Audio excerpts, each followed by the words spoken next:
Hello, they call me Mr. Don. I'm here to talk about a bandsaw wizard.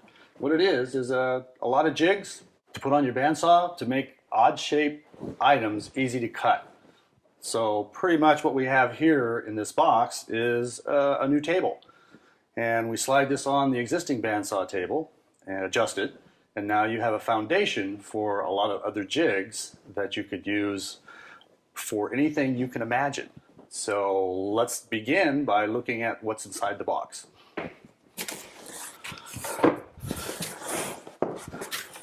This is a combination of 40 years of experience on a bandsaw, and I always made a specialty jig for this or that hanging on the wall, and all of a sudden now I have all these trophies on the wall, and I rarely use them again. So what I tried to come up with was a system where you have a nice table you can cut circles on, you have other jigs that you can apply in T-tracks, and be able to cut odd-shaped items, because odd-shaped items are very dangerous to cut all by themselves without support. So for those weekend woodworker warriors, here's the instructions. It's written semi-well.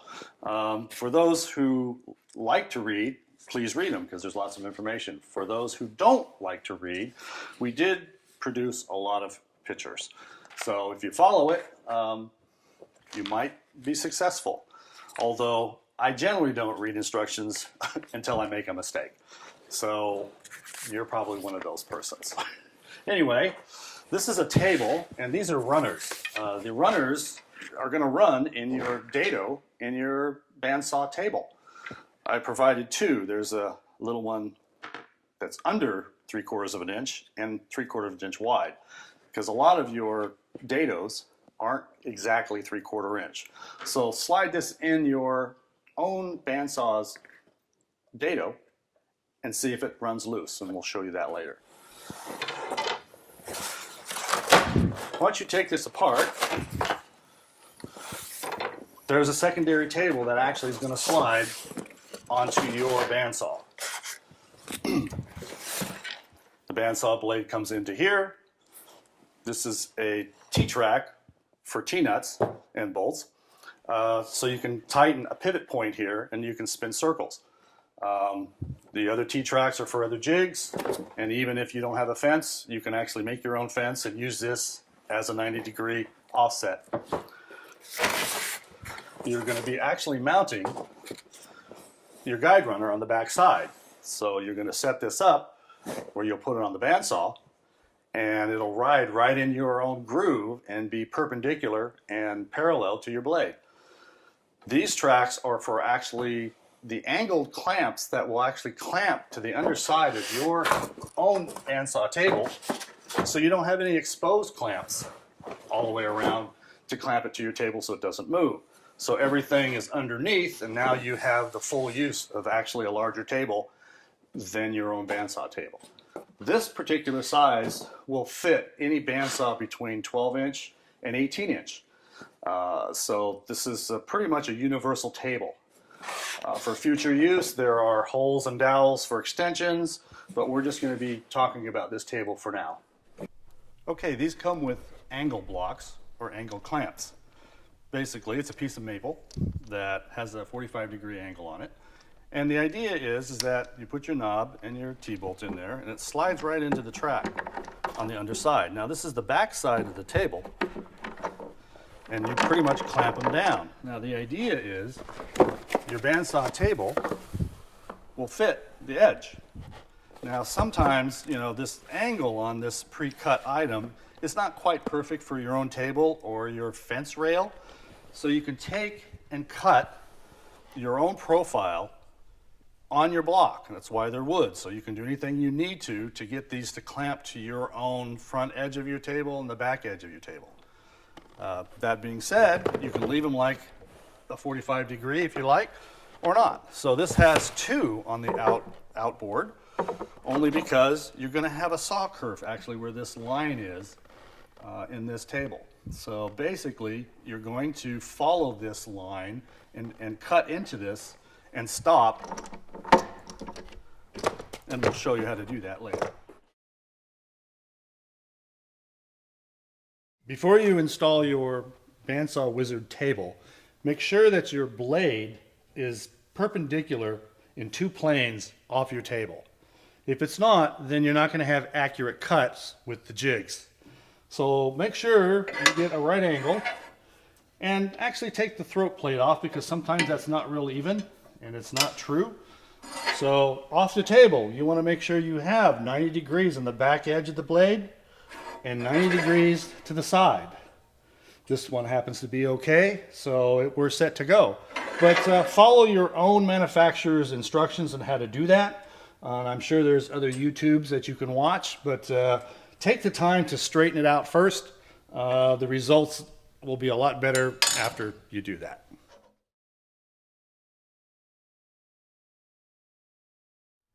Okay, you're going to want your table, your actually Bandsaw Wizard table, mounted on your existing table so it rides perfectly perpendicular and parallel to your blade.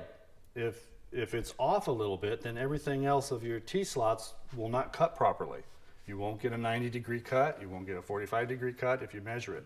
So it's important that you actually put your guide runner in here and find out which one you need to use, because there's actually 2 guide runners that come with your bandsaw table. There's one that's 3/4 and one that's a little under, it's marked minus. All of these slots aren't always the same size. Traditionally they're supposed to be 3/4, but some are under, some are exact. The older ones are a little over. So what you do is you take one of the 2 sticks provided and you put it in your dado. This is a miter gauge dado. Now you see how loose that is? It seems like it's a little bit loose. Well, that's too loose. We want it more snug than that. You put the other one in, it's 3/4, and it actually slides, it doesn't wiggle. So that's actually the one we want. Now what's going to happen is that we're going to mount this, so there's your screw holes, we're going to mount this to the underside of your Bandsaw Wizard table. So if you put this in here, now you know you selected the right one. Remove the other and you can use that for future projects for something else. But now, depending on if you have a fence on your bandsaw or not, there's 2 different ways to approach getting this in a perfect position. Using your fence is actually going to be the easiest, because if you take a look at the back of your table, which is down here, there is actually a saw curve that we put on there, so you know exactly where you want your bandsaw blade to land.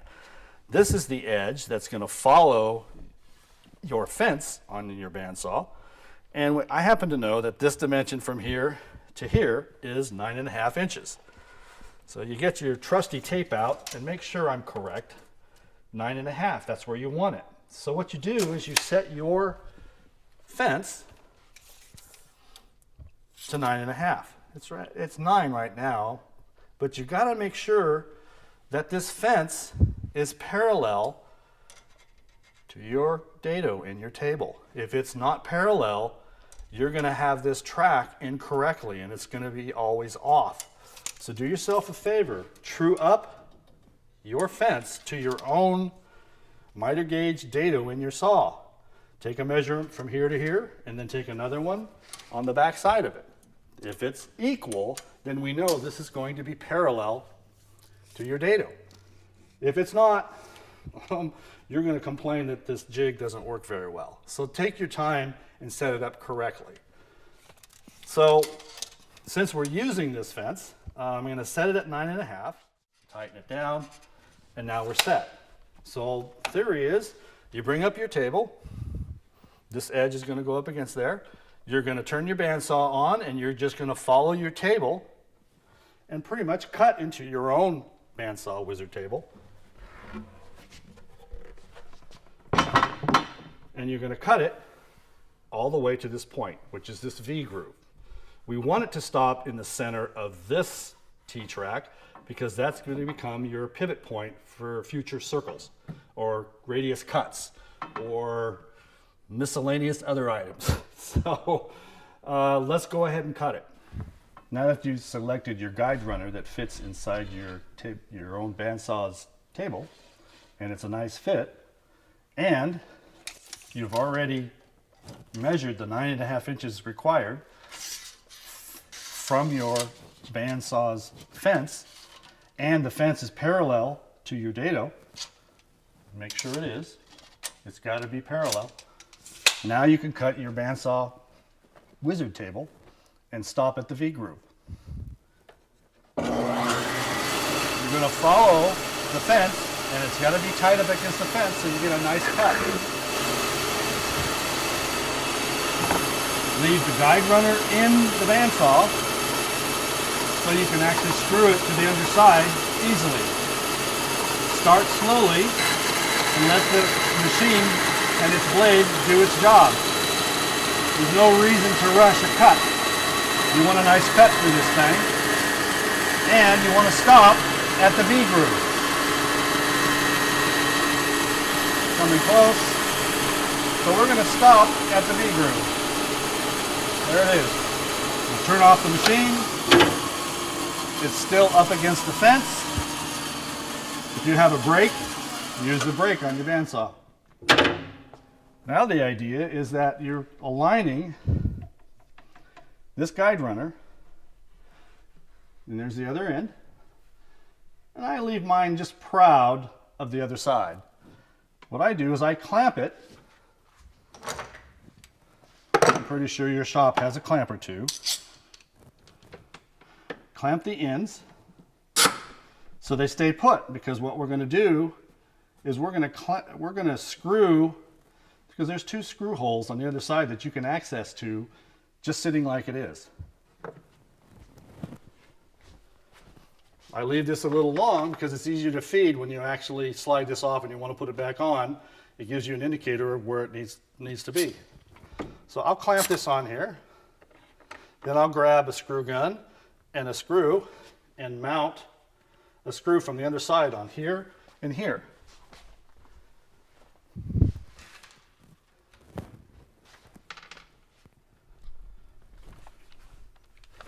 So I do this because now I know that this is not going to slip and it's going to stay in the correct place. Make sure your table is tied up against the fence.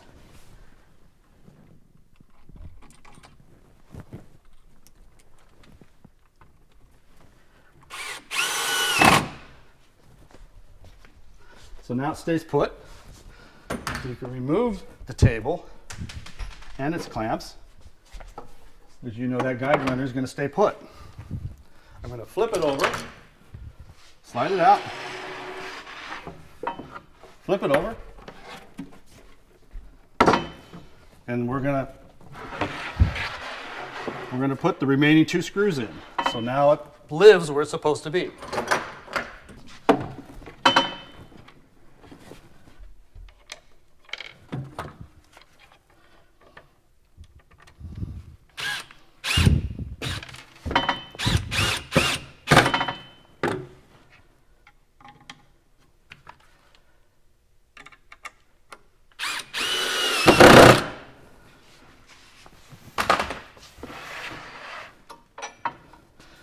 Slide my fence over, and now this thing should ride exactly where it did before.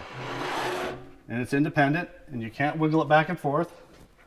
Now you've got this blade right at the V-groove. So now you can actually mount your angle clamp on the underside as a stop that rests up against your fence's rail. I happen to actually have a fence rail that's a little odd, so I actually cut it to match the rail. So this gets mounted on the underside, and you make sure this is centered on this T-track.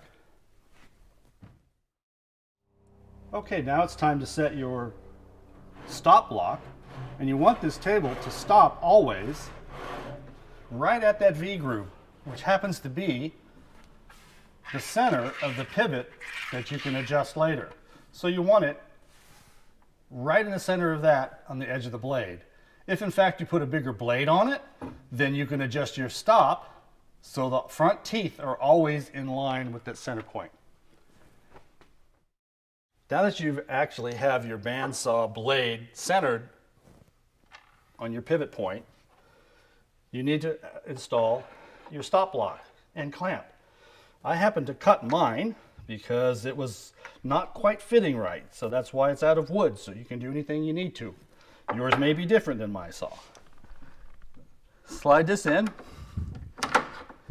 You want to basically hit your rail or the edge of your table and clamp it down. Then you come up here and make sure that it's still on center, and it is. So tighten, and actually, you know, you don't have to tighten it real tight, just snug.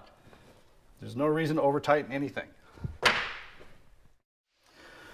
Now that you have your other stop block and clamp on the other end of the table, and you have the blade where you want it, and you want to have this table fixed so it does not move or slide or do anything, there's actually 2 more clamps and 2 more T-tracks that you actually put on either side of the kerf. That way you have a nice even table and it's not offset. So you end up putting this basically just like you did the other side. I already cut to the profile that I wanted for my edge of table, and you tighten her up. It's pretty straightforward. You can leave these large, small, whatever you need to do. You might want to put your own radius or angle. And now it's clamped, and this thing does not move. Just an extension of your own table. Okay, you want to make sure your stop stops this table right at the correct spot where the center line of the edge of the teeth is perfectly aligned with the center of your pivot point. This way you're going to get a nice circle when you want to cut a template or a disc. This simply is adjusted by tightening the nut at any dimension you want up to the length of course, your table.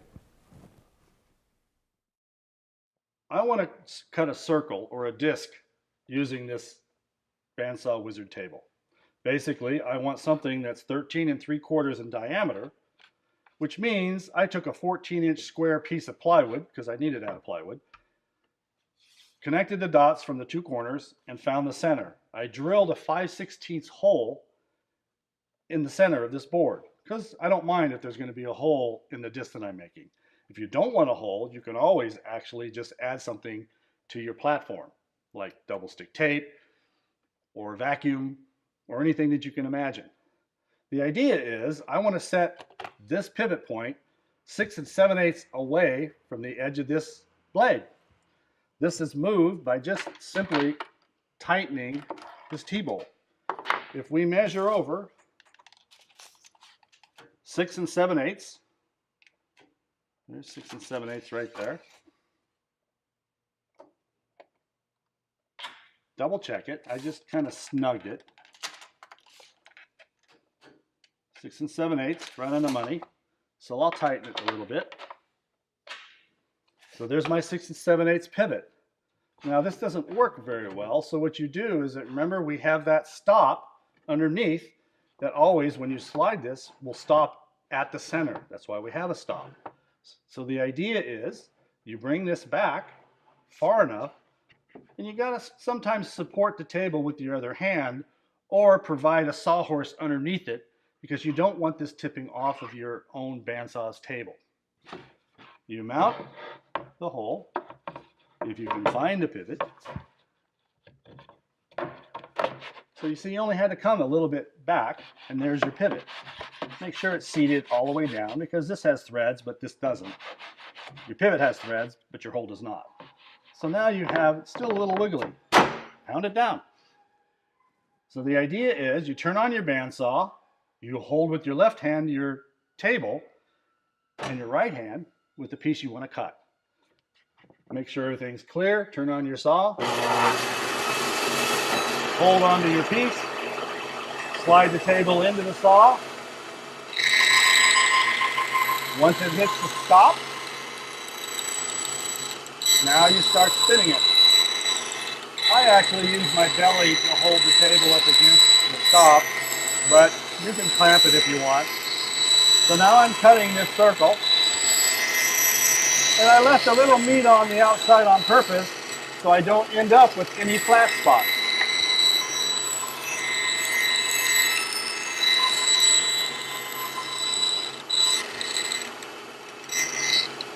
Alright, let me move this out of the way.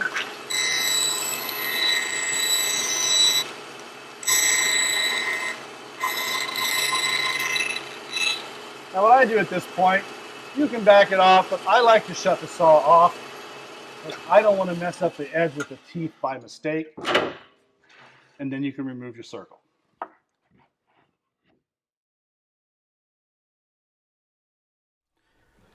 This is the sled part of this item, and this actually is a sled that actually slides on the table that we put on the bandsaw. You can either do it freehand, or you can actually add and screw in the little runner, and now you could put it in a T-slot in the table, and now it's a miter gauge. The other item is that you can actually put something on top and pivot on the pivot points, or slide something forward. And here's a measuring tape for your indicator for your vertical. The other items are small little clamps that you use a T-bolt, bolt it down so you can actually clamp something any direction you want. Okay, we have our table. It's secured to the bandsaw table, and it actually wiggles the whole bandsaw. It's so tight. So it's not moving anywhere. It's centered on your edge of your blade. But now we're going to talk about the sled.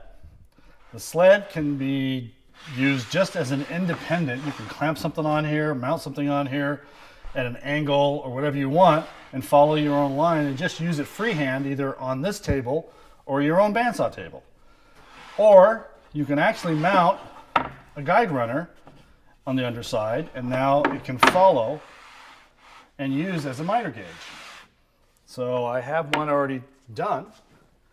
I've already mounted the guide runner into the last dado,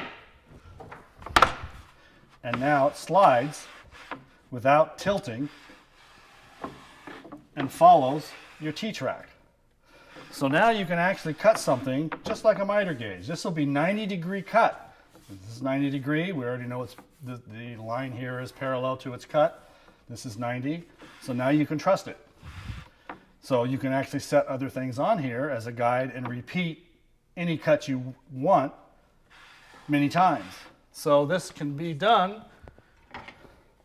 Let's say we just want to cut the end off. Well, here's your miter gauge, and now you know it's going to be 90 degrees when you get it all cut.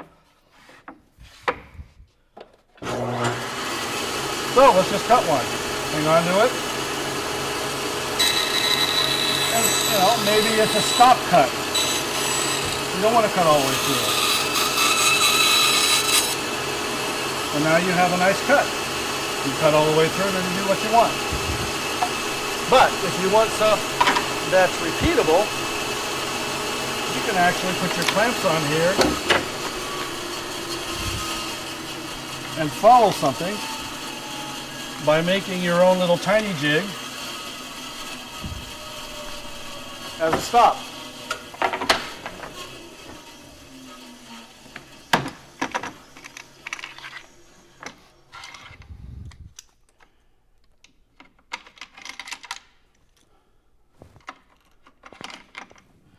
So you can move this, you decide where you want your cut to be, and now you can repeat an action of however you want it cut. Let's say you wanted a line across there, and you wanted 5 or 10 of them exactly the same. Maybe you're making another jig or something. Doesn't matter. Use your little clamps that came with your carriage. Tighten your jig down or your stop down.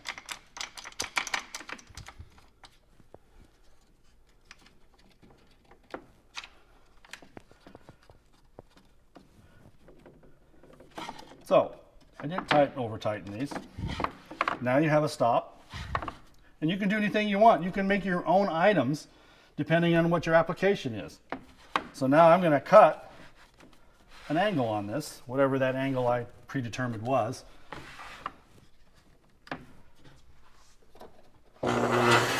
But I'm leaving it up to you and your own imagination and your own application of what you want to do. But now I'm cutting a straight cut on it. I can put another piece on there and do the same thing. So you can make up your own.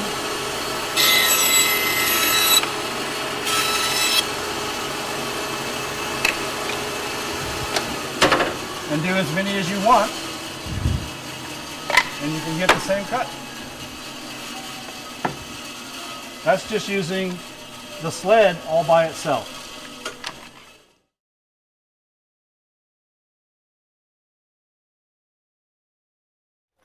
The parts, basically, these two parts are your vertical. So it pretty much goes together.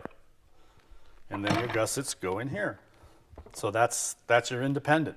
There's a slot in it, there's grooves on the backside, there's a measure indicator, there's lots going on. So a little assembly is required, but it's not that bad.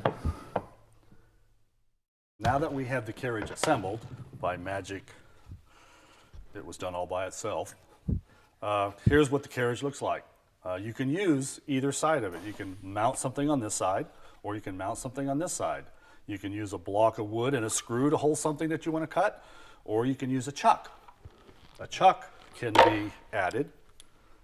And as long as you have an adapter, you're going to need an adapter. And most folks probably have one if they do lathe work. This adapter is a 3/4 inch 10 TPI, and then it matches whatever thread your chuck is, or the threads of your own lathe. The nice thing about it is that this adapter fits on your tailstock, and it's on your revolving tailstock, and this adapter for actually putting something on your tailstock of your lathe.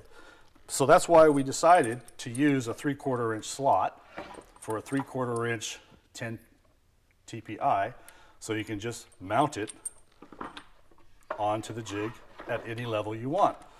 Now sometimes you got to counterbalance if it's real heavy on this side, but you can choose actually to mount it on the other side and just work on the other side and spin it or move it or angle cut it or whatever you want to do.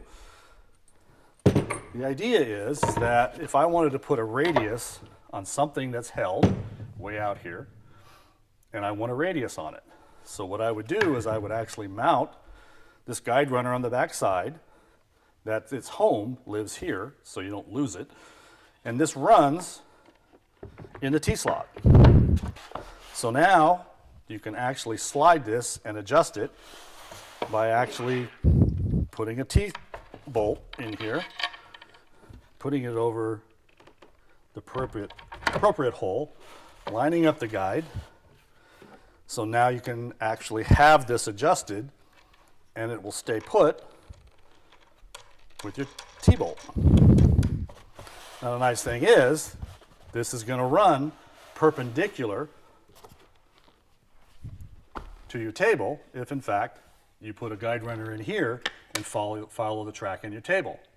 You can put it anywhere you like. The other item is that if you want a radius on it, you have these different pivot points that have a metal sleeve that will follow a 5/16 T-bolt in your table. So now you choose where that location is going to be. You don't want to cut this off. If you put it in the wrong hole, you end up cutting this off on your bandsaw blade. So you choose the appropriate place where you want that pivot to be. You put your chuck or your other device or whatever you're going to use to clamp something on here, and you have something hanging out there. Now you can actually cut a pivot or a circle on your item. This carriage also can be used at different angles if you just rework it. You can lift this up, remove the rail, the guide rail. Now this can live up here and screw down so you don't lose it, because I know how you guys are. You got sawdust on the floor and you're going to lose that little screw. So just mount it back inside and it'll always be there. But you can actually put this in your, I call it the smiley face. So now you can actually have this anywhere you want the darn thing. But if you want a more precise pivot, you can actually follow one of the holes in the table itself and slide this through. Now it has an exact pivot, and you can mark out any angle on here, tie it down, and you can always draw a line on your raw wood. And that's why I leave this raw wood. I'm a mill worker, have been for 40 years. I've been doing lots of jigs, and I always like to draw something on my jigs, whether it be a note or a straight line or a reference, and then I can always erase it with a little sandpaper. If you choose, you can finish your own. I don't like mine finished, only so I can draw on it. So there's the options of your carriage. If you put your pivot, you're not going to be able to slide it, but if you take your pivot out, you can do many different things. You can use your carriage independently from anything. So you can actually mount an odd-shaped piece if you want to put a special cut on it, and it'll hold it pretty well. You end up, if you don't have anything, just get a block of wood and screw your item to it. Let's just say we're going to cut a cove in this because you need a cove on something, or you need to cut an odd-shaped thing. So pretty much you come in here, you can eyeball it and follow a line that you want to do. Let's just say we're going to come across here, we want something like this, close to it, but you'll know what your project means and needs. So it pretty much stayed put.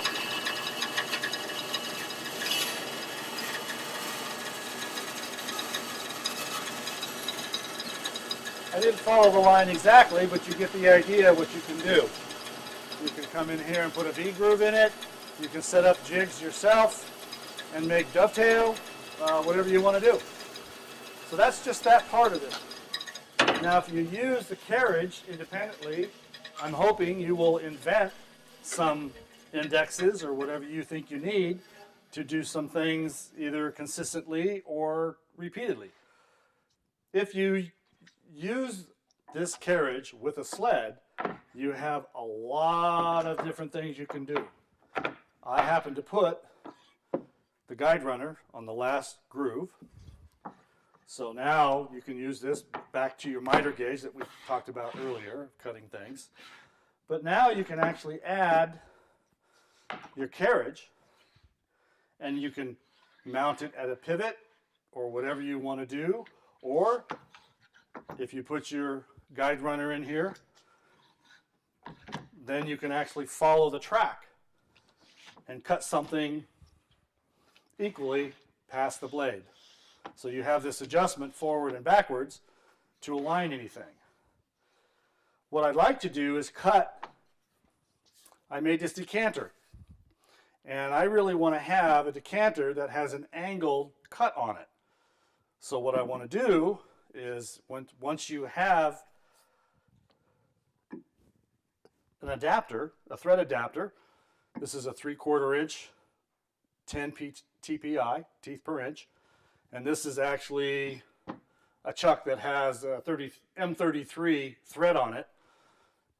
You can actually mount it to this and cut at any angle you want when you set this up. So that's what I'm going to do, is set it up.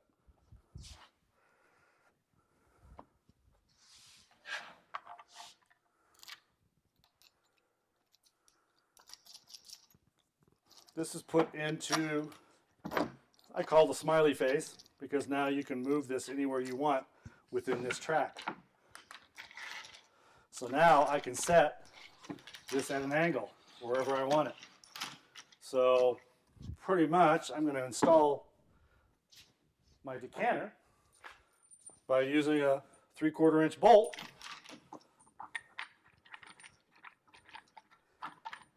and tightening it up.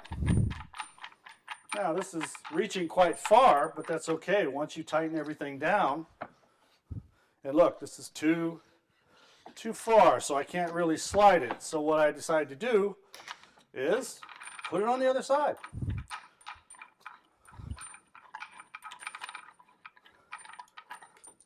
Turn it around, and now you can mount it on the back side. Now it's closer where you need to cut it. I'll take a socket wrench and tighten it down so it doesn't spin or move while we're cutting it.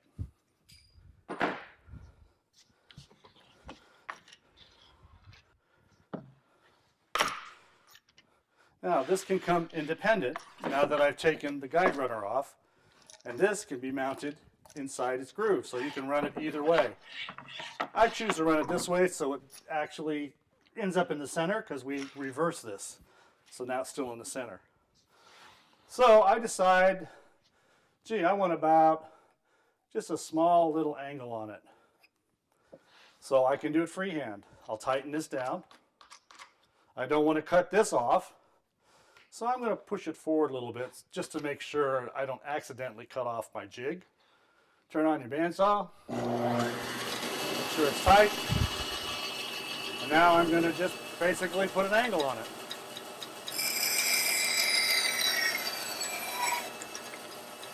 Oh, missed. Because I don't want to stand in front of the camera, so I'll cut it again. Or you can put a curve on it.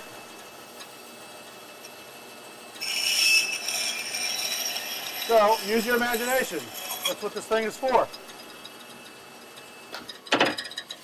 So that'll cut the decanter on a chuck. Of course, a chuck is a real handy thing to clamp anything. You can put a piece of wood in it. You can put odd-shaped things in it because it'll grab it. So that's why I like to use a chuck on this, if you have a lathe or not. A chuck is a really handy item to use on this. The nice thing about using the adapter is that you can leave the adapter attached and in its original place. Take this back to the lathe and then screw it back on for another action, and it goes exactly where you left off because it was tied up against it.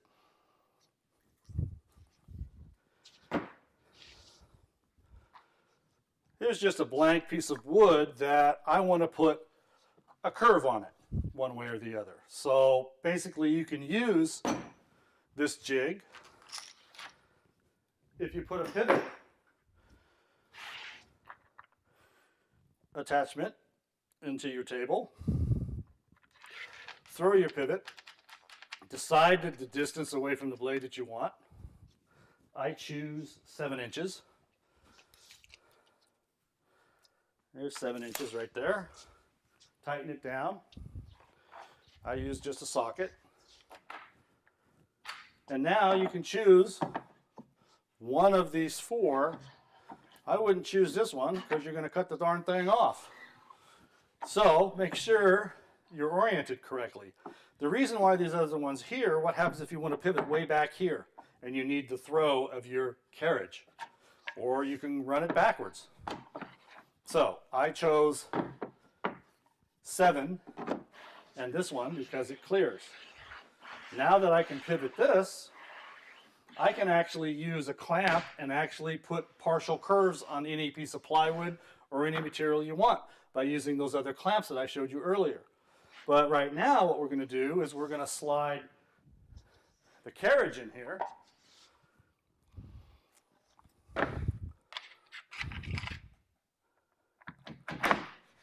With this guide rudder on the bottom. So now this gives me the flexibility of moving this towards or away from the blade so I can adjust where I want this to land as a cut. So I'm going to choose to mount this particular chuck with this item in it on the face of this. Oh, I need an adapter. These adapters, I'm sure a lot of lathe people have these, but these are available independently through a bunch of catalogs. And it has the thread of your chuck or your spindle on your lathe, and then a 3/4 10 teeth per inch. So you mount that on the other side, locate kind of the height you need, so you can add your chuck to it and remove it if you want.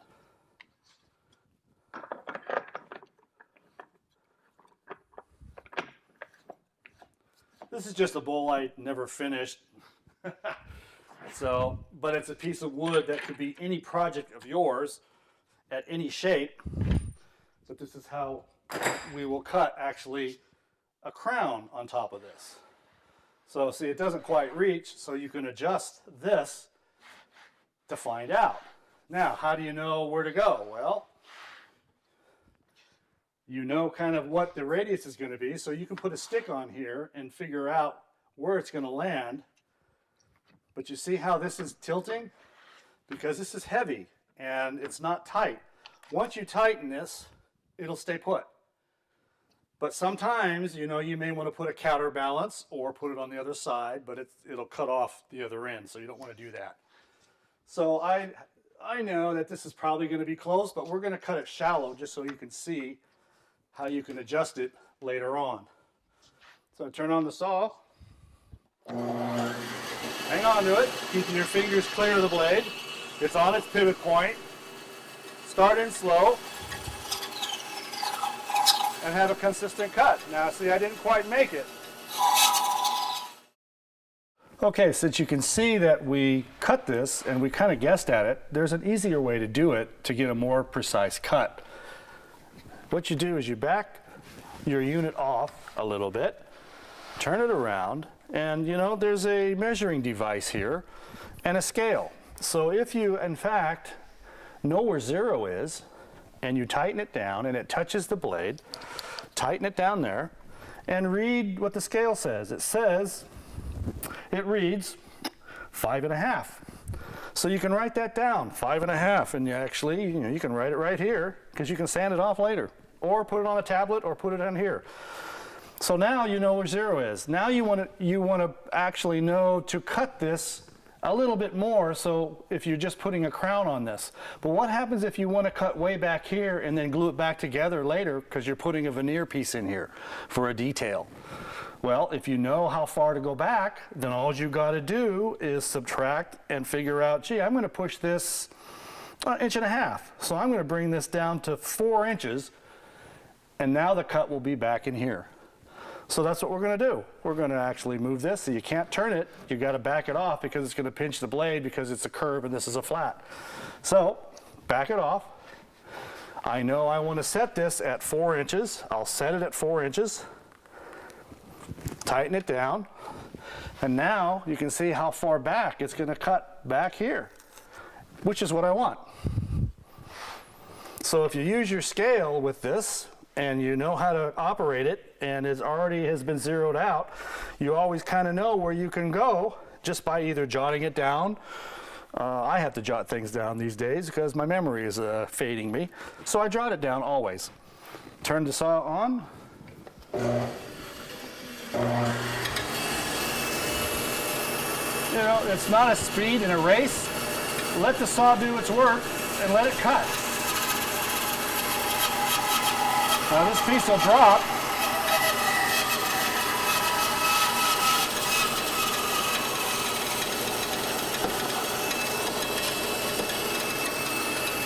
So now you have a nice curve.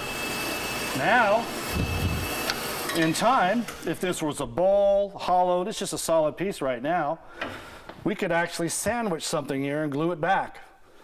And then do another one. Or turn this and do a cross. And we'll talk about an indexer later.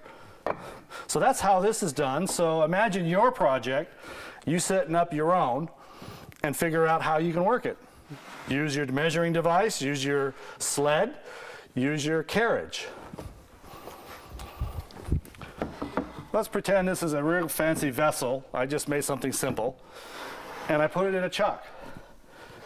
Well, what I did is I cut a piece of scrap plywood, and I made it the width of my cut, and I made it the length, which is to the end of this, and inside where this is going to bottom out, the dovetail is going to bottom out, and it bottoms out at the end of this, in the inside of this jaw. So now what we can do is if you orient these jaws perfectly up and down and horizontal, now I can take this out and put this scrap piece in there with the chuck and practice on a scrap piece. So if you loosen this, now I've already tightened this tight, so you should be able just to undo this. But being as that this is already on here, just for a demonstration, I'm going to take it off and put that piece of plywood on so you can see what's going on. Nice thing about the chuck staying put is that you can take things off and put things on anywhere you want.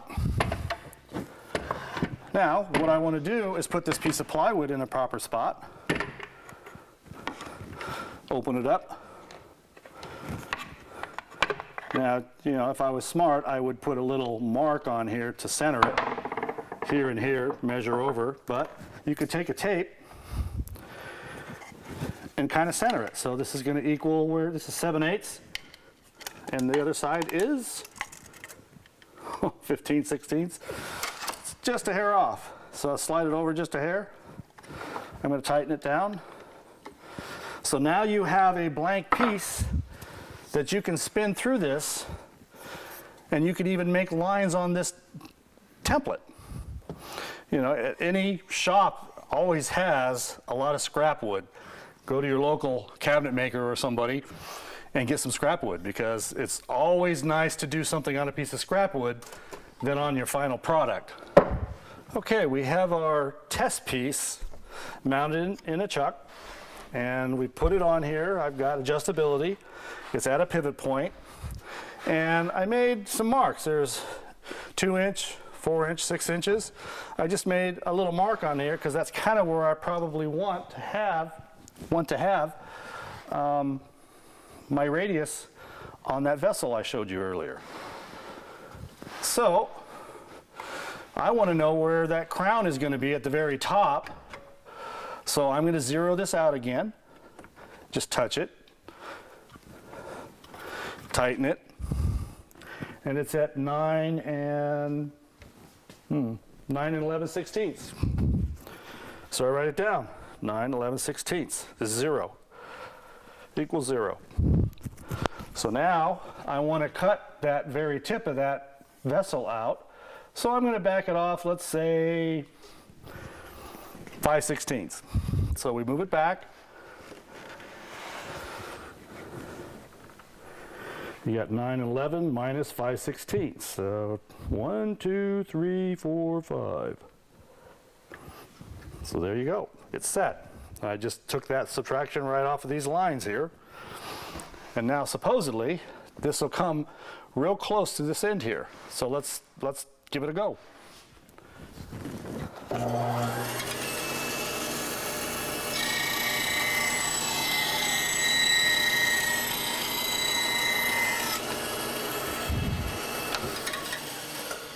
Now it vibrates a little bit, but this is a test piece, so you want to see where your arcs are going to be. So that's going to cut the very end, and we know what that number is. What is it? It's 9 3/8. So top, 9 3/8. So now I can decide where I want to do the first cut, and then glue it back together, and do another cut, and glue it back together, because I'm going to have accent marks in this vessel. So we can take this off. Let's decide. Let's say, gee, do we want to work from the bottom up or from the top down on our vessel? All right, just for giggles, we're going to start right in the middle. You can do anything you want. It's your jig. So I measure this, and I'm actually putting that little line right there. That's where I want it to end up on my vessel, because I've already planned it out. Now I can write that number down. It's 6 and 7/16. And I put mid. All my answers are right here. So when I forget, I can go look. So remove this.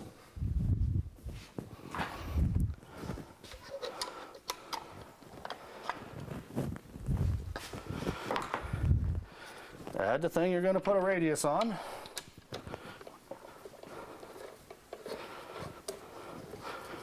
Nice and snug. And the carriage is tight, so now we're going to cut.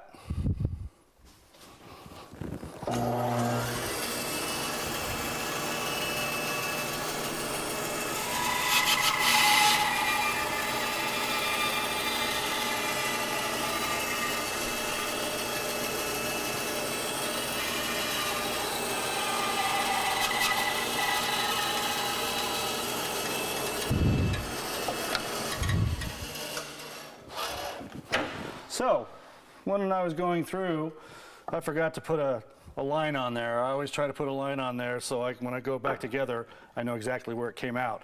But it's pretty semi-woodworker proof because it's going to be kind of hard not to glue it in the right spot because of the curves. So that's how you do that. Glue something in there, start all over again.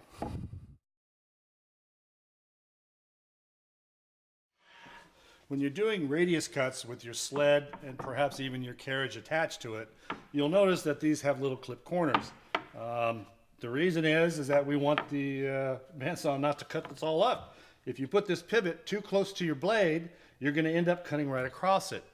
Roughly about 5 inches is about the closest you can get, maybe a little closer, without cutting your jig. So what Bandsaw Wizards did is that they're actually giving you an adapter so you can do tighter radiuses. That actually just fits. So you can leave it on or you can take it off. It fits on the end of it. So now you can actually move this pivot point very close to your bandsaw blade. So you come along here, you know, you'd measure, maybe you got 1.5 inches. Now you can put this on there, and now your sled, you can shoot quite a bit. So you're putting something on here, you're starting to cut it, you're just doing a tiny radius. You end up with a really close, almost completely to it. So it has lots of forgiveness for this little extra. So that was in lieu of making this huge sled with this point always attached, because sometimes you just don't need that point.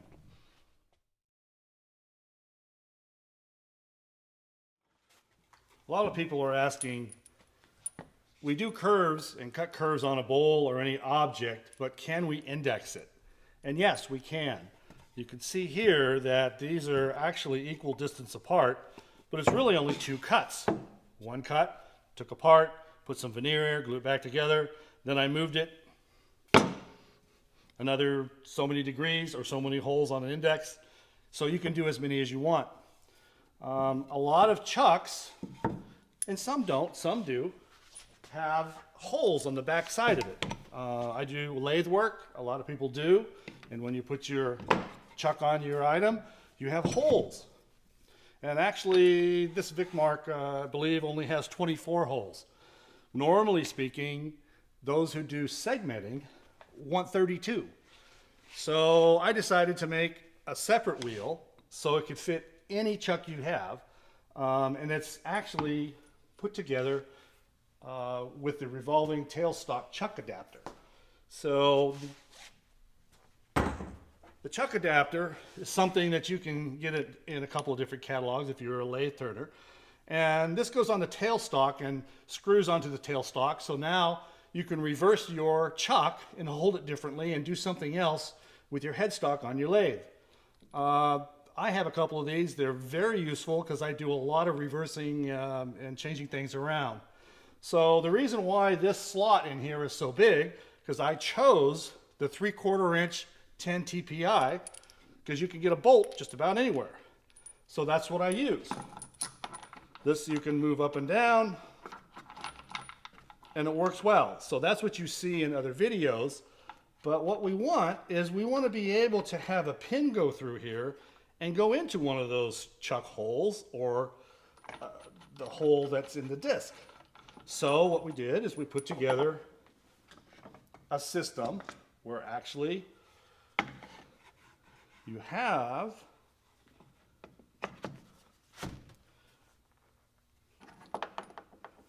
this now can be through this fixed hole.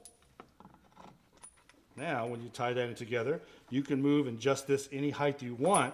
The chuck stays put, and when you loosen this or tighten it, doesn't matter. This chuck always stays in the same position. Now, if we want a pin to do our work, we have another item that goes in the back. That's adjustable. And now you can slide a pin through here, and you can match the height of your chuck or the height of the disc that we made.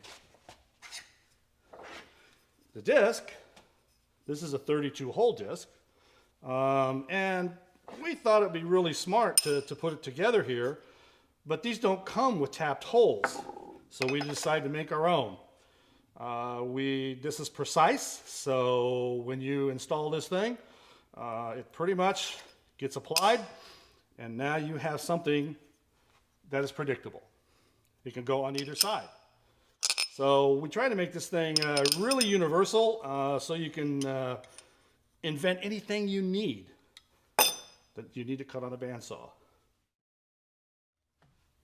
Okay, here's one that's all put together, and now we can see what it really looks like.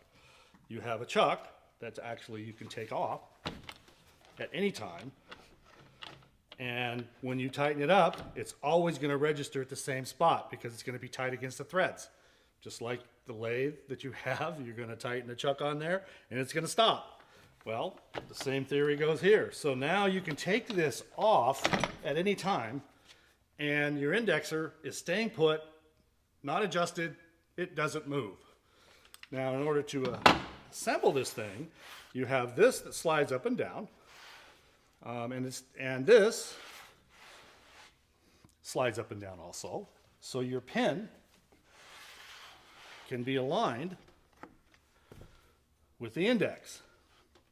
Now how it stays put is that you just undo or tighten the large bolt. Now it seems like a pain in the neck, but it gives you the most versatility of putting any size chuck, any size item, and the availability to move this up and down. You loosen some knobs, you can actually slide this whole thing up and down, back to your hole. So this whole thing will move up and down so you can actually have this anywhere you need it. So right now it's loose, but once you have it in the hole, your index pin, it's just a pin, a loose pin, comes through, you line it up, now you know you have, and it doesn't matter which hole you start out at, because now that you want to tighten it up, it'll always register where you started. So I'm going to consider that 0. Now I like to mark the holes of where I want the next cut. And if you see the item here, I already did 2 cuts and glued them back together. But I want another cut coming in here. So where is that? Well, I did 2 cuts. I'm going to back it off and put it right in the middle. And hopefully it'll land in the middle if I put this in the chuck back to where I started. Now I happen to know that only because it's the first position, 1P, because I wrote the stuff down. That's why I like raw stuff. I write things down on here. First position, which is the first hole. The radius is 5, so I've already got this set at 5 inches.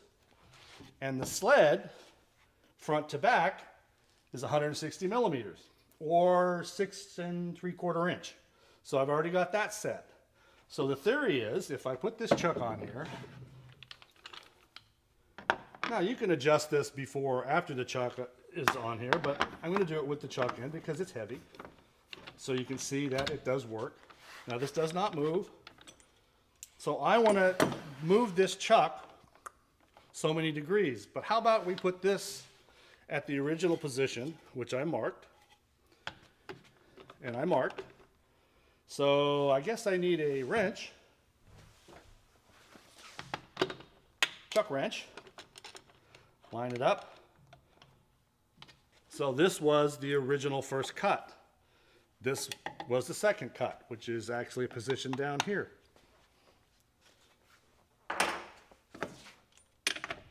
We loosen this up, slide the pin out. Oop.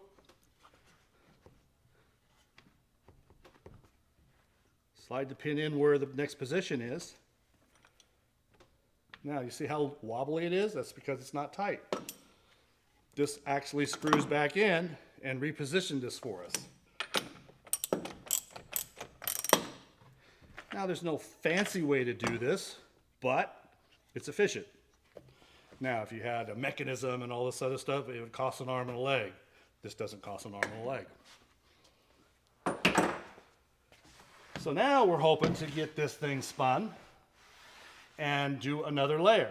So let's see what happens. This we decided was on the first position. So, you know, and I'm seeing over here, I'm looking on the back side, oh, it's right where it needs to be. Now if I show the camera, I can actually put this on this way. Now can you see where it's going to cut? So you can line it up and now it's going to do another pass at the same location. Now I could slide this in or out and do a completely different design down here or even up here. It all depends on what you're after or what cut you are or what you're doing. It may not be a bowl, it may not be a vessel, it may be just an oddball item that you're putting all these angles on. Radius.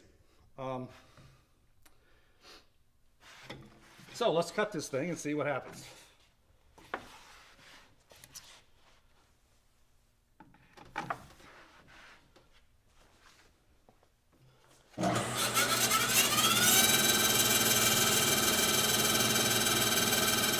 You don't need to be in a big hurry. Let the saw do its work. Let it cut. It's not a race.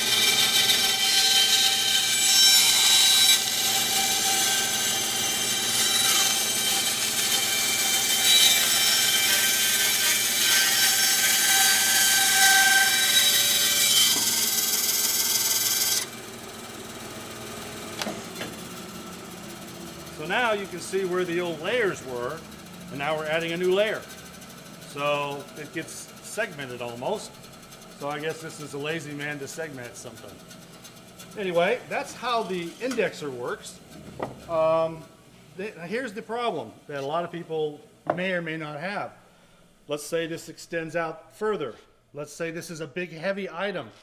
Then all of a sudden you have something that's out of balance.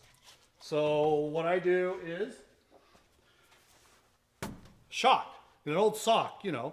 The dryer eats one of my socks all the time, so I have these leftover socks that I just put lead ballast in. Lead shot, go to the hardware store and get it. So it actually works really well to counterbalance something. Here's the thing, when you're doing jig work on any machine, sometimes you have to support the table that's sliding. Sometimes you have to support an outfeed or inboard. Sometimes you have to counterbalance something. It's just the way it is. Otherwise, you have to build this huge jig that's really heavy and just to support something that you might or might not have. So don't be afraid to use, even rocks would work. Sand would work. Anyway, there's a tip, and that's for the index.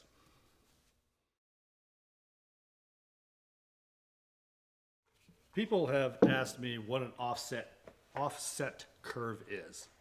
An offset curve is something that doesn't go from point A to B exactly equal from the bottom of your bowl or the bottom of your item you're cutting. So it starts and enters at this level and it ends at that level. Imagine if this carriage was not parallel with your pivot point. If it was offset, now you would start high and end low. So that's an offset curve. So we're going to show you. An offset curve, basically, you can see how it's low, goes around, and it's high. So they're not equal. It's offset. So this I've already cut twice and put back together. So we're going to cut it a third time to show you. Now, the thing is, I want to show you on an index because now you can get these offset correctly. An index that we remove the wheel and it's actually using, see the wheel's not there for your pin. We're using the back side of this chuck with its own holes. In order to do that, we had to sharpen and put a point right on this pin. So now it'll work with your chuck if you have holes in the back of it. So we're lining it up with the original index point, but as a safety feature, it would be good to have, since this has a taper on it, it would be nice to have support from the table. So I'm going to show you that this can be adjusted downwards. So it's resting in the right spot. You can still spin it, but actually part of it, this tip, is still on the table. So what we'll do is we'll put this back in its original position, if I can find it.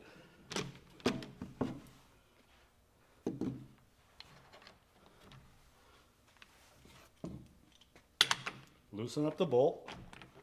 And now you see I've loosened this, and now this thing can slide up and down. And this actually holds it. So you can set it there, you can set it there, you can set it up taller. It all depends on where you want to go with it. So let's leave it there. Where was it? There it is. So I have marks on here.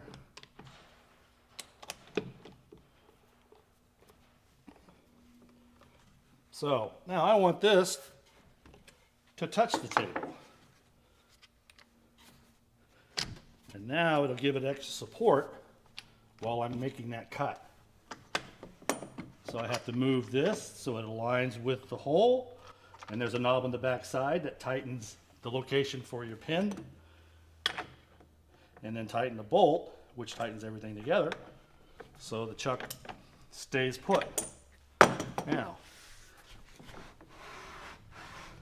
it's laying flat here, it's touching there, so now when we cut it, there's a little extra support. The other way to do it also is hold tightly or put a counterweight on the back side. So we're showing you different ways to do the same thing. What we're after here is we want a different cut. And so actually I set it up for a different cut. This was the same offset curve. I already did it twice. I marked halfway in between both cuts. So I'm going to do another cut that is going to offset it. And actually you can pick it up, put it on the other side so you can see kind of where it's going to land. Because that will be going through the blade. It's going to land there. Now, is that a choice? Well, I'm just going to show you that it's different cuts and different items. Is it parallel? You can change this. You can put this pin at different locations by moving this head one way or the other.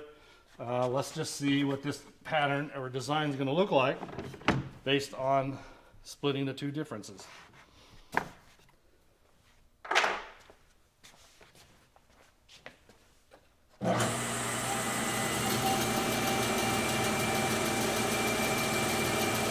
So let the blade do its work. Starts out low, going to end up high.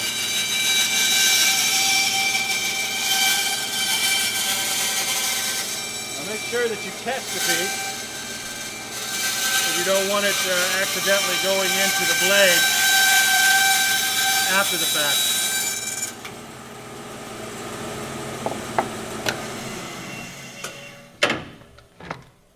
So now you have an offset cut. So it's not equal on both sides. Glue that back together, put some veneer in there, and make it another pattern. There you go.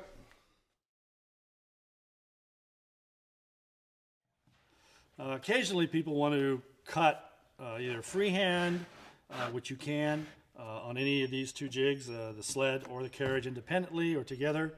But what I did here is sometimes you want precise lines. You can put an index in here and segment the thing. But I just wanted to show you that there's a reason for this other bar over here, this track. And if you put your guide runner in the right spot, you can choose any of these, but I chose on the end so it can actually run right in this guide. So we can cut this and then take it out, and then we can repeat the same cut if necessary. So the nice thing about these jigs is it's repeatable.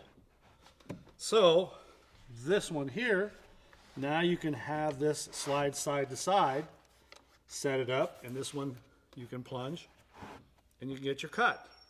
So let's just say you want it in the center, you cut it in the center. Let's say for some reason you just wanted to cut here and you wanted another one here. So you just line it up. It's pretty straightforward.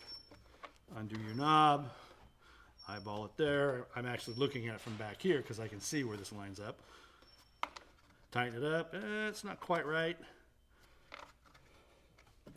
Bring it back to make sure it's not in the blade when you start.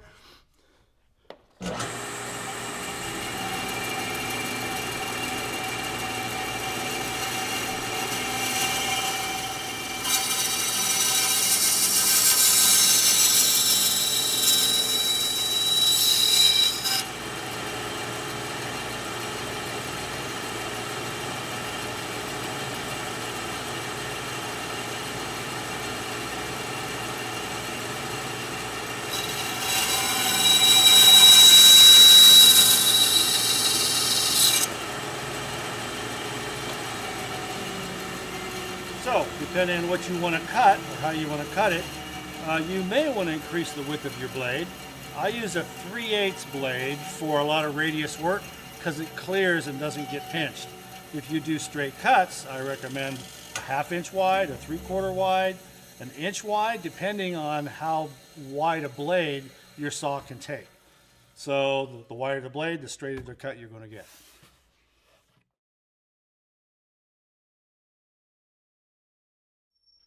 The Wizard jigs are pretty much a foundation jig. You can use a table for many different things. You can use the sled for many different things. You can use the carriage all together, independently, and actually it's up to your imagination of what you want to hold with it. So I was looking at YouTube the other day, and I noticed there's a guy that makes the dowels on a bandsaw. It's pretty straightforward, but he had a bunch of clamps and all this stuff that you already have all this stuff. You can actually do something. So I took the carriage and I made a couple of pieces here that you can go up and down with and slide to and fro. And if you think about it and you put it in a track, put your guide runner in there, you can actually slide this here or you can slide it here because that's why we have both tracks. So I'm going to show you how you can use this standard jig system to cut a dowel. The first thing you do is, I made this universal, so you drill a hole and you draw a line tangent to that hole because that's where you want a saw cut. We want to be able to cut this just like this and have it as deep as the cut. The blade is going to be that deep. And then once we cut it, on the tangent of that circle or the hole, I happen to have, I believe, an oddball size because you can't buy a 15/16 dowel.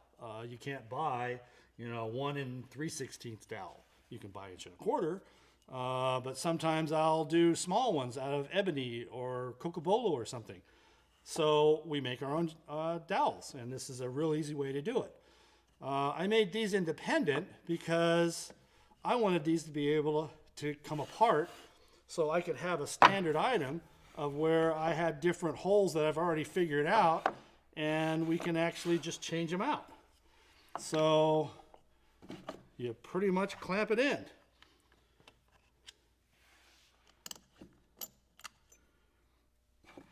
Now you can use any scrap wood as long as it's solid. I kind of squared it in each end off so it's 90 degrees from the table. It makes it a smoother run.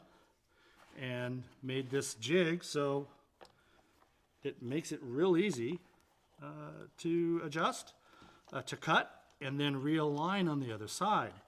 And it's the realignment on the other side of the blade that is the key. So in order to make this cut, you want to do it safely. So this guide runner goes in the track. This is loose, so the height is okay because it's right down on the table. So this actually tightens it. So now it slides. Now what we need to do is go side to side and actually align this cut right on that line.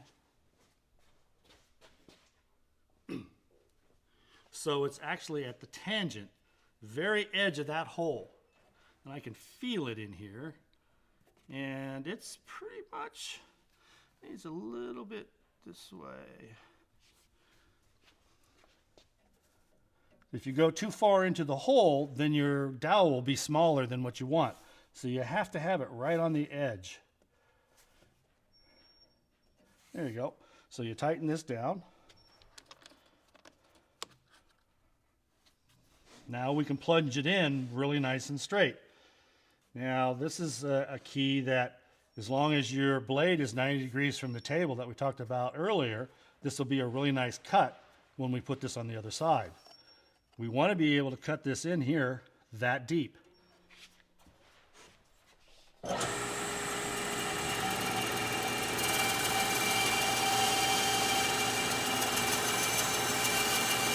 Right about there.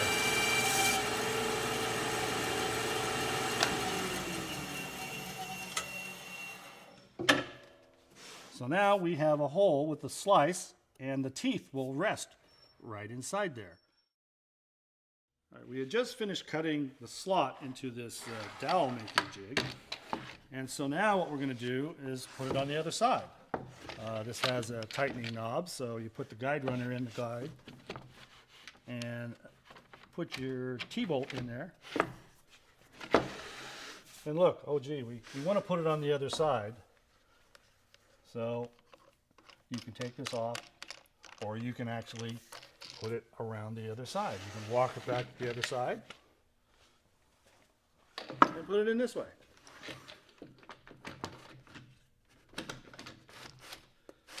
So now what we want to do is align that groove that you just cut, or that cut, so the blade goes right in there. And now your teeth are just proud of this by maybe, a 1/18. Can you measure that? I don't think so. But just a hair. It works a little better when it happens that way. So you tighten that down. The height is tightened. Now the carriage back here is tightened. Now this actually just works like another set of guide blocks, and your blade doesn't move when you're forcing a piece of wood in here. So decide the size of dowel you want. This happens to be, I think, 15/16. I made this 7/8. Drilled a hole in the exact center. Then I took it to the bandsaw and just made an octagon on this side. Now remember when you were a kid, you wanted to whittle? Well, you get a whittle. So you whittled the end so it's a little smaller than the octagon, so that whittle part can actually fit in that hole. Then what I end up doing is putting what is this? A bolt, which is a lag bolt, on the end.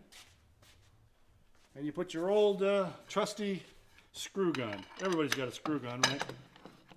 Everybody's got to have one of these. It's a cool toy. So you're going to spin this while the thing turns. So I seat it. There we go. You turn on your bandsaw.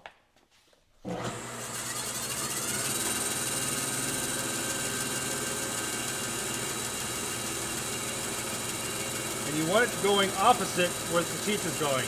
The teeth are going down. You want to spin it clockwise. So you end up putting this in the hole. You can hear it when I cut it, but now you start spinning it. And you're actually pushing it through as the thing cuts it for you. Easy dowel. You sand this up, and you have the size that you want depending on the size of holes you make.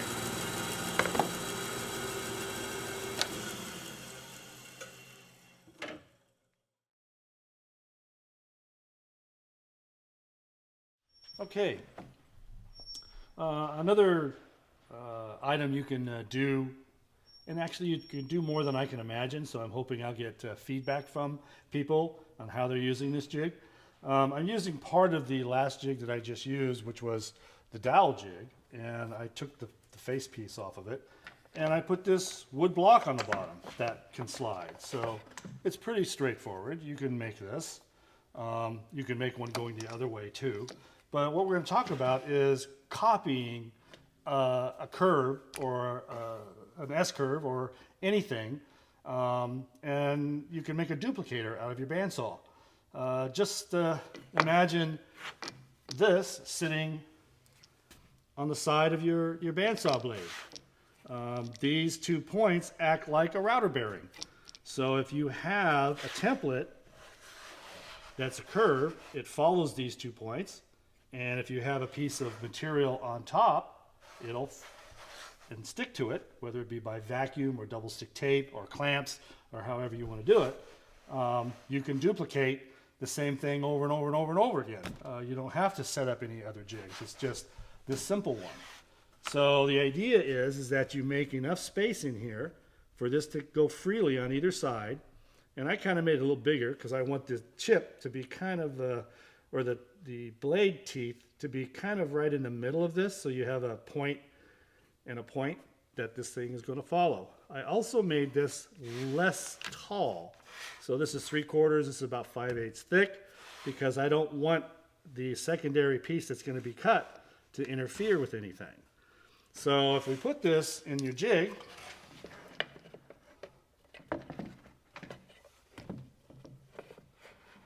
line up your T-bolt, and we slide this with your T-bolt and your knob. Then you can align this to exactly where you want it to be and slide this to where you want it to be and have it stay put. So, you know, these are your clamps. These are already set up, so you don't have to worry about screwing this to the substrate or anything. So now you have a point of what this will follow.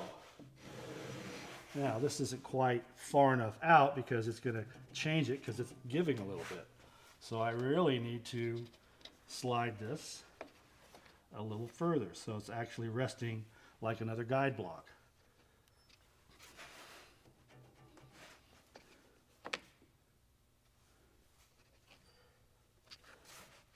See? So let's say you want cut, I don't know, let's just make it easy. You want to cut something, whatever it is. You know, you have a template that maybe you've already routed or you've already spun on a radius. So what we're going to do is actually use the bandsaw as a regular bandsaw and cut this.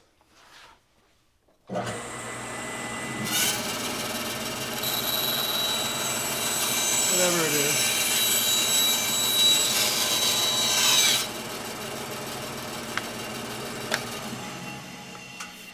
Now, you've got to make sure whatever mass you're taking out of here, you've got to make up for the space here and here. So you don't want to cut any more off, otherwise, you know, the chunk is going to be cut, your off-fall is going to be hitting your jig. So this is more for edge work. You can actually reverse this and turn it around so this shifts over further if you like. It all depends on how you want to use your jigs. What I end up doing is taking a similar size board and just double sticking tape to it. And now hopefully, the theory is, if you set this back up,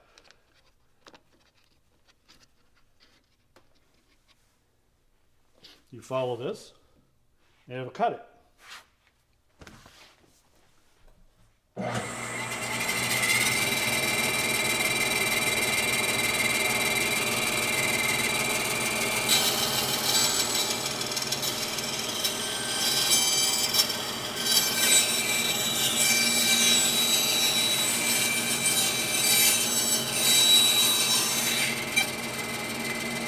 Well, for demonstration, it wasn't a perfect cut, but you get the idea.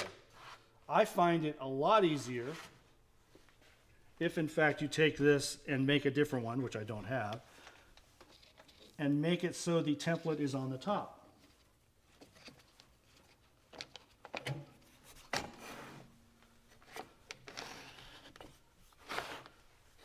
you'd have to make a different one. So put this tongue on the other side. And then you run the template on the top. So you're actually running this so you can actually see it better. But I was looking for it today and I couldn't find it. So, so you can do it either way, as long as this is clearing the bottom thing that you're cutting off. So that's just another thing that you can invent or do.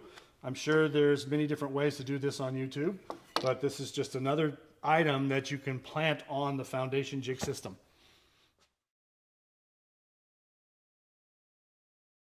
I've been asked about compound curves. Why would I ever use it? The answer is, I don't know.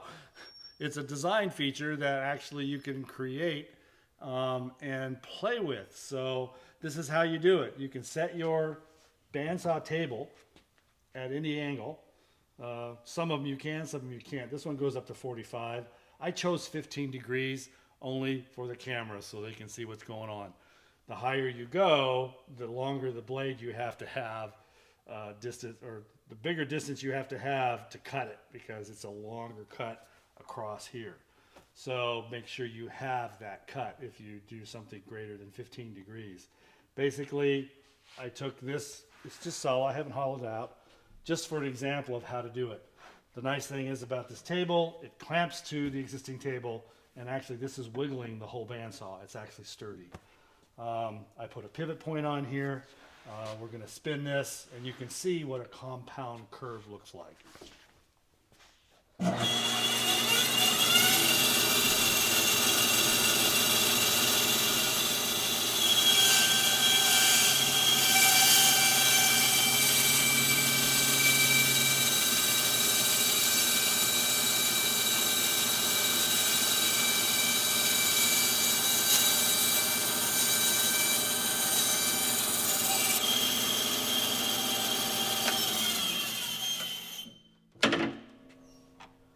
Now, will you ever use one of those? I don't know. But imagine what you can do with it. With a tighter radius, a bigger radius, glue it back together or not. It has possibilities. So, make something and show me. Thanks.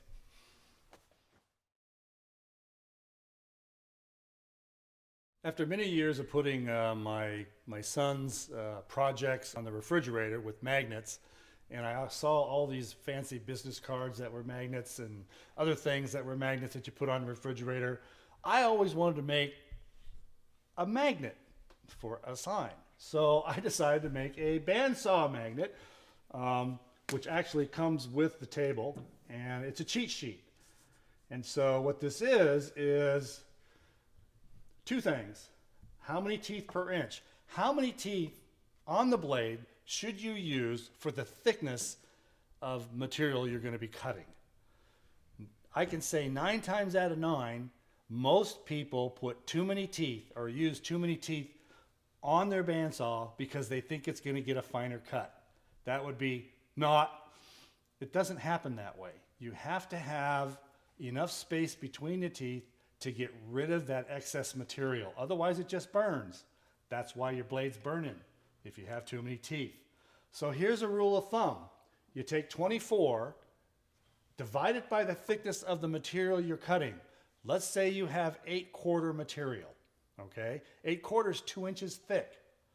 So that means 24 divided by 2 inches thick means you're gonna have no more than 12 teeth per inch on that blade. If you have more than that, you might get a little finer cut, but you may have to cut a little slower because you have to let the debris get out of the way so it doesn't burn. If you try to force it, it'll burn.